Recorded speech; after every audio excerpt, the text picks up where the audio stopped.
they offer those things like it's just a normal thing.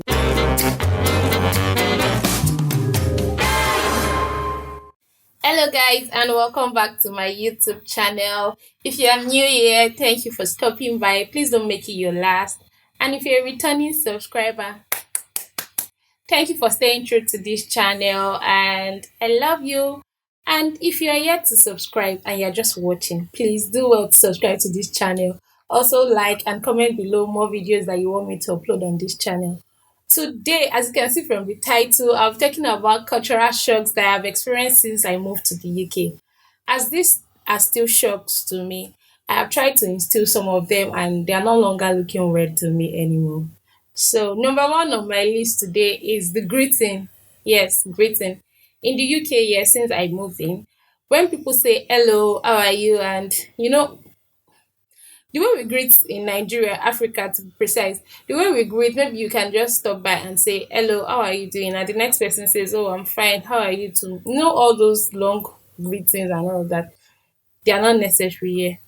Yes, they are not necessary here. In fact, the way they say hello to you, they just, are you okay? They don't expect you to respond to them. And the smiles are usually very short. Funny enough, if you are a Nigerian and somebody comes to meet you and say, are you okay? You be like, are you okay? That's the kind of are you okay that comes to mind. But are you okay? Yes, simply means hello, how are you, and all those good stuff. So, my subscribers, are you okay? Yes, I'm sure you guys are fine. Moving on, and this one, I'm still learning. Like I'm still trying to remember whenever I go out, I need to go out with my carrier bag.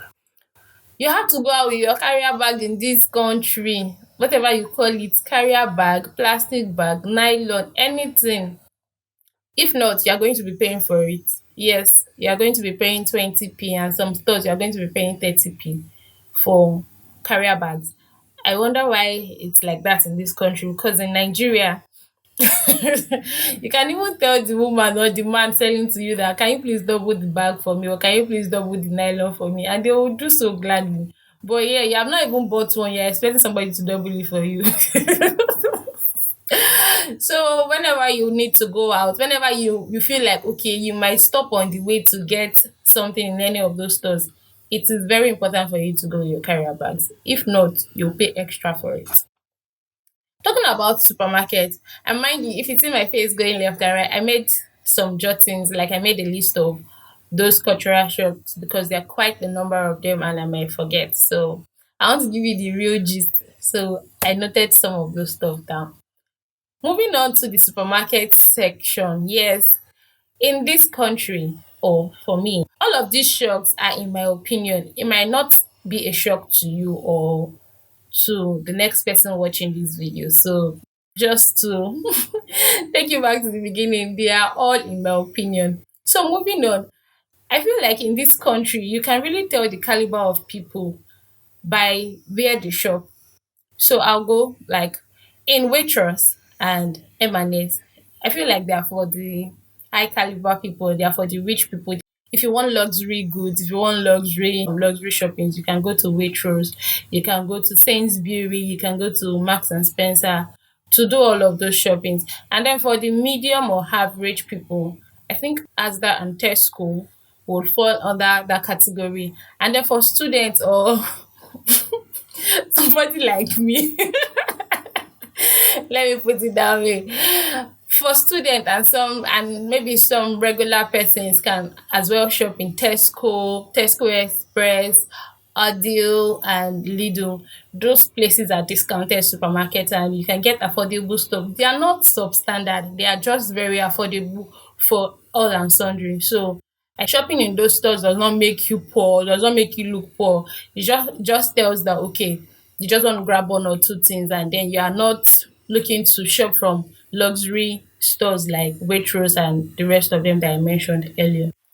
In all of these places, you will still go with your shopping bag only if you want to pay for it. Just a reminder. Another point to consider is politeness. I think the people here, as opposed to what I heard that, oh, maybe they're bold and they don't care, they just look at you and say whatever they want to say, or they are rude and all of that. I have not experienced any of such personally. But I think these guys are British people or These people that I've experienced since I moved to the UK are quite polite, and I give it to them. They like to use the magic words a lot. They say thank you, they say sorry, they excuse me, please, and all of those good stuff.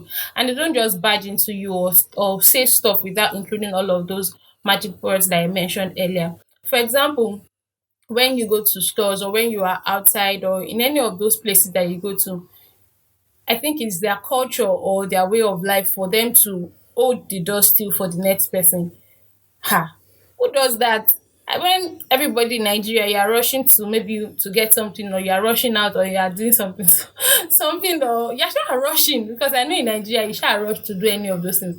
So I'll take for example, I was going out one day and then I had to open the door and someone was coming behind me. I did not look back. I did not even check to see, oh, maybe somebody was coming behind me, or the person needs me to hold the door for her.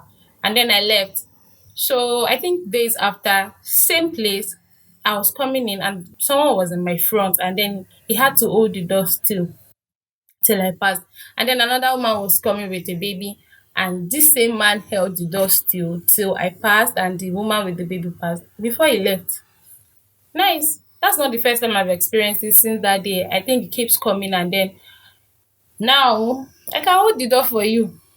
If you are coming with load or you're coming with your baby, I'm going to hold the door for you.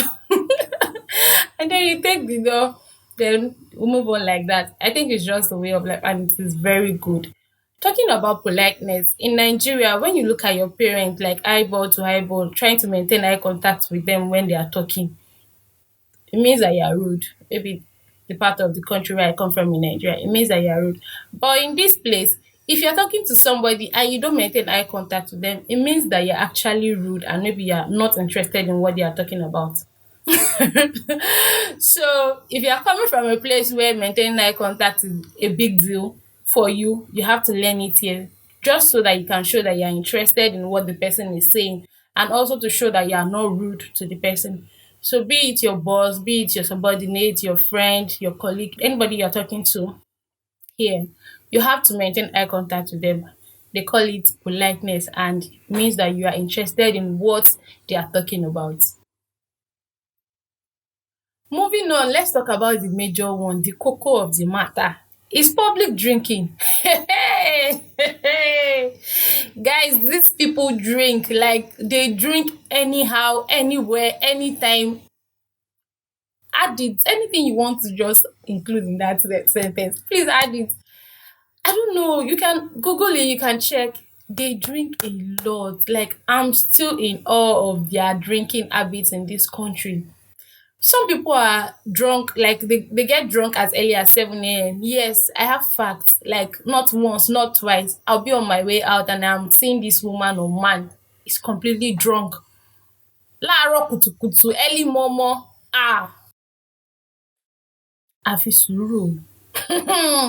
Guys, I don't know why these people drink a lot. One of the questions I asked my like people that I'm just making friends with, British people, I was asking them, why do they drink so much?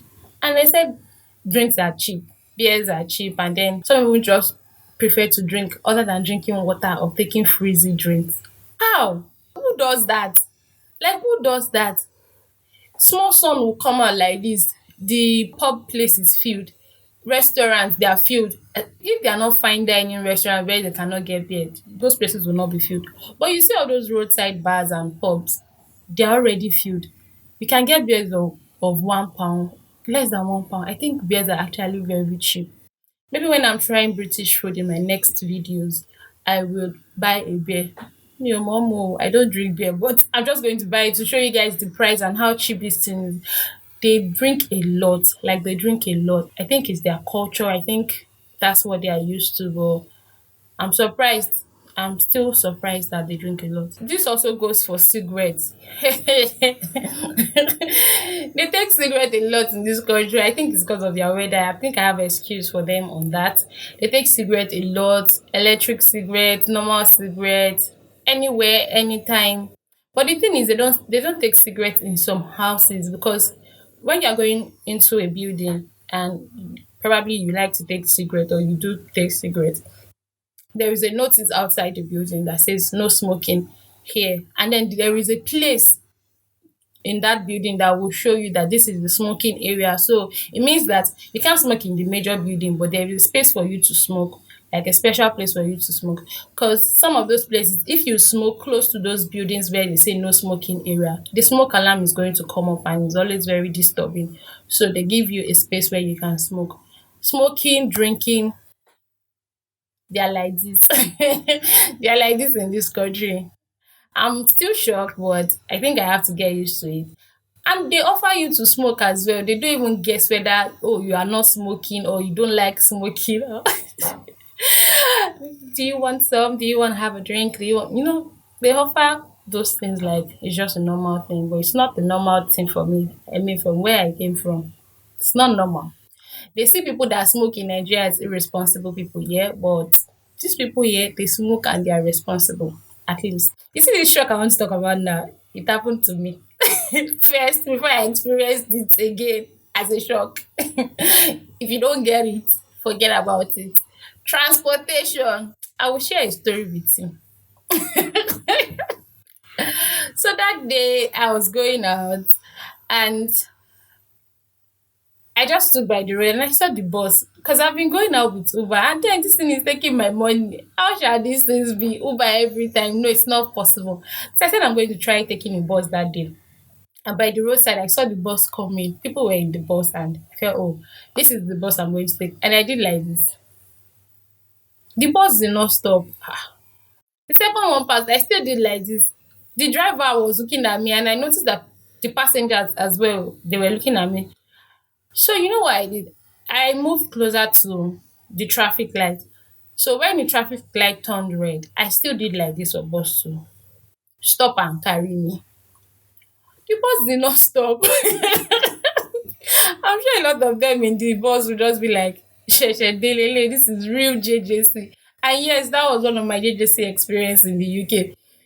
I think that day I needed to have asked questions to say, oh, where do I take a bus? Where do I get a bus to this place and all of that? And I was on the road for like 30 minutes doing like this and nobody waited for me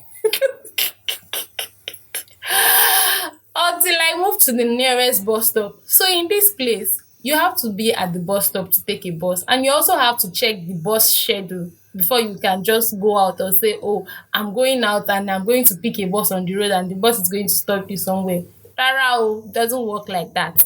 You have to go to the bus station. You have to check Google Map. You have to check. You have to check all of those things because they are all scheduled. So you are not just going out. You are also planning your outing with the bus schedule if you are taking the bus. It's still a shock to me, but I'm getting used to it. And I think it really works because it helps you to plan your movement. There are so many other shocks, but I would not be able to say everything in this video. Last on my list is the payment option in this country. In Nigeria or maybe wherever you're watching from, you have to slot in your ATM card to make payment at the stores, or maybe you're buying anything to pay for Uber and buses too. Some places you have to slot in your card. But in this country, we have the tap option. I'm going to show you what it looks like. This is the tap option. This. Once you just tap this on the ATM or on the POS machine, you pay in less than 2 seconds. It doesn't make a sound and you have been debited already. So I think it's one of the easiest and the fanciest way to make payments actually. I really like it and it has been working for me. So guys, if there are still some shocks that that I didn't talk about, please say them in the comment section. And if you are not in Nigeria and you're watching this video from every other part of the world, please tell us cultural shocks that you have experienced where you are living, and I'd appreciate if you subscribe to this channel and also like the video. Thank you guys, and I'm going to see you in my next video. Bye.